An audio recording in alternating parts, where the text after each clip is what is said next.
better for you. Très bien. Dear everyone, thank you for following us. Good morning, good evening.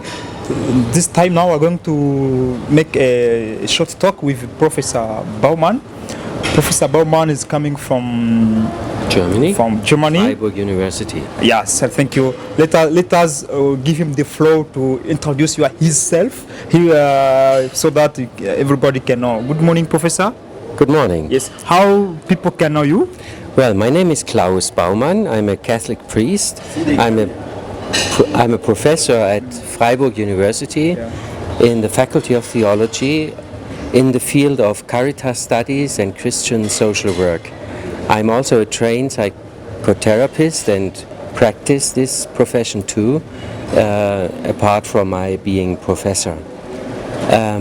Well, that's it. I publish.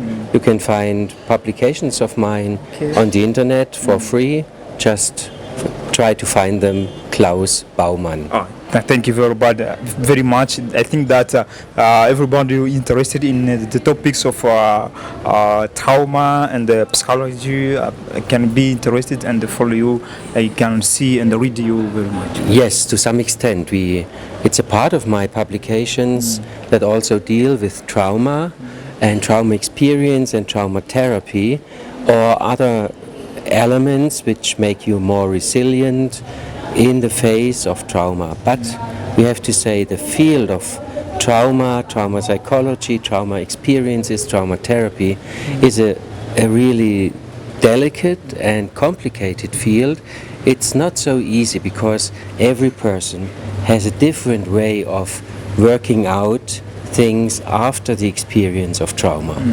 And you know, trauma is characterized by its overwhelming character. The person who either is a victim or is hidden by trauma or is witnessing trauma can feel overwhelmed, helpless and deeply shattered in one's own trust in life and how life can work, because it's such a bad experience they wouldn't have imagined before, maybe. Oh, thank you, Professor. You come directly in the matter of the topic. Would like to experience or to learn from you according to because right now we want to make a link between trauma and the situation of the great region countries, for example, Congo, Rwanda, Burundi, Yes. as young people and also say all members of community are facing the situation that is based from conflict and other vulnerability that comes. So how do you link the conflict and the trauma in the great region? Okay, that's of course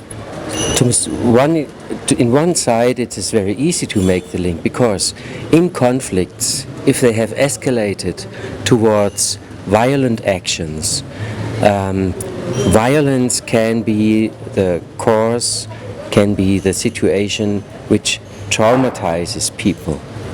And of course there are conflicts which are not escalated that much. In everyday life we have conflicts which are of not as bad nature, but grave conflicts in which people experience a situation in which they experience violence or hate or destruction. They get the fear of death and feel completely helpless. In such a situation, trauma may occur, and as a result of such a trauma, the person has to deal with this deep impact in his or her soul.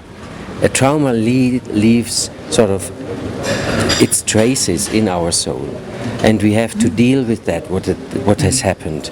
Frequently, the experience of trauma recurs in flashbacks, so you have repeated memories of it. You feel depressed due to it. Again, you feel helpless. Sometimes people feel very numb and they don't know how to do away with it. Every person has her or his own style to work this through. And in some cases, it is a considerable part, but it's not all people. develop a post-traumatic stress disorder after such traumatic events. And another element can be, or another variety of traumatic stress disorder can be complex post-traumatic stress disorders, which develop frequently after a series of traumatic situations and in ongoing situations which are traumatic for people. The DRC, the Great Region case, is post or before conflict trauma? I didn't get the question. I want to know if the situation of the Great Region, is it post or pre-conflict or trauma? Well, it depends very much. First of all, the countries of the Africa of Great Lakes region, the sub-region of DRC, Burundi, and Rwanda are wonderful countries and wonderful people. They are not just conflict countries, but we know there are conflicts and there are recurrent conflicts. It seems periodically again conflicts start again or show up again, and that makes us wonder what can young people do to prevent from conflicts in the future. Okay. How can they learn how to deal with conflicts in a way which does not repeat the dynamics of conflicts that were there before, or to fall again into the trap of conflicts which escalate in a way that get not handled well with, but they escalate in a way that tend to become violent and destructive of people. So now for another to end directly, because we usually say that the conflict is unendable. You cannot end it directly, but you can manage the conflict and the work on people's emotion. I don't know, according to the psychology or the sociology, or how do you think about it? Okay, conflicts can be on an interpersonal level. Yeah. Conflicts can be on a meso level of organizations. And conflicts can be also on a macro level, implying whole societies. So, like here in Rwanda on Sunday, I had the occasion to visit the Museum of the Genocide. That was a conflict it had no limits for a certain time. On a meso level, conflicts have their limits according to the institutions or organizations which are involved. And even individual conflicts, they have their dynamics too, but they are limited to interpersonal relationships which are close. So you need to analyze what is the conflict and at which stage of escalation is it. So if you talk about conflict, I may think of a conflict in traffic, and you may think of a conflict which is so bad that maybe the family is going to split up, or even a society or an institution is going to crack. I understand that we have to identify the conflict and the kind of at each stage, step by step, and they know that can encourage and make a possibility to know how to counter or to face it among society. Yes. So, Professor, because we have to end this interview, it don't be so long. So let's come out in the context of the colloque here in Rwanda, organized by the youth and other organization. So you met a topic about the trauma and the case of Congo. So how do you see your work can encourage people or young people and to involve them to work on conflict and preventing trauma according to the situation of the region? Yes, thank you for this question, which really deals with our Congress. We had the occasion to talk about traumatism after war, and to talk about the transgenerational transmission of trauma from one generation to the other. You know, exactly, the case of Goma was brought up, but not only of Goma. You know, there have been war conflicts in Burundi and in Rwanda too. So there are conflicts which have stricken generations, maybe generations in the past or generations now. The important thing is that trauma disorders which not have been resolved well can be transmitted subconsciously, unknowingly to the next generation. And that's a real topic. Yeah, it's a danger, the risk of this society. It is a risk because the trauma with its consequences is transmitted into the soul of people, and it burdens them and also makes them maybe vulnerable to new conflicts and to new traumatizations. So it is a big thing, and it's wonderful that these young people here wanted to learn more about how can I deal with the reality of trauma, for example, in my family and in my own life, and maybe signs of a transgenerational transmission of trauma in my life. And you know, this is easier said than done, what I say now, because to deal with one's own emotions or with the taboos in family that you do not talk about or have not been able to talk about, that's hard to deal with and to discover it. It needs courage and trust. And therefore, for many people in dealing with these former conflicts and actual trauma now, it is very helpful to renew one's trust that God will not let us down, and that with the help of God I can face the truth and can face the truth without being dragged into hate, but to grow in love.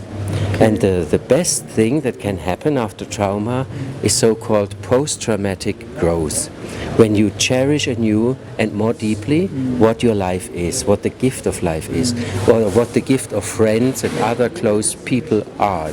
You cherish more the relationships you have. They are deeper, they are more enriching, and you are more grateful, and you have a deeper spiritual sense for the beauty of the gift of life. Okay, thank you very much, Professor Klaus Baumann. I would like to let you give a particular message for the organization of youth in the Great Region with their initiatives in order to face the situation. Well, I just want to encourage these wonderful people here, young people and young adults who engage towards peace building, notwithstanding also the obstacles that are there, many obstacles, but they are courageous to build their own new society of peace and trust and justice. That's so important, and that's important in every country of the world, but I think people here know it is good to work for that, and these young people are models of such wonderful engagement. Yeah, very good. You need peace, trust, and the engagement of people can rise and make people and make things come better. Oh yes, yes, for no doubt, no doubt. You know, whatever people do for love will never be lost. Yeah. Very So, good. but it's very hard sometimes to be faithful to one's resolve not to hate but to love, and that's really a conquest. Yes. They transcend also bad feelings and cling to what they have experienced from the love of God or from the love of other people, and try to build a better future for themselves and especially also for others, not only for their families and beloved children, but also for neighbors who they do not know, but they know it's much better to live like that rather than with hate or rivalry or something else like that. Thank you. I catch that we have to live better as brothers so that we can go on Brothers and sisters. brothers and sisters, in order to face the conflict that can help us to work out or to work out against trauma, which is the situation, the real situation in the Great Lakes. So Yes, yes, but let me just repeat or maybe say it clearly. yeah. To overcome trauma may take time. To resolve trauma towards post-traumatic growth takes time and patience, also with oneself, with one's emotions, which are so easily aroused, and it needs a new kind of let's call it control, or being one's own master in life of one's own emotions, not to be driven by the emotions, but to work with them towards a better reality. Okay, so one is master of his own emotions. Well, that's the goal. Okay. But not a master who is despotic, but who is sort of democratic, asking the emotions, how come you are there? What do you want? And then to check, can we do that or rather not? Because there is some master in the soul, who am I?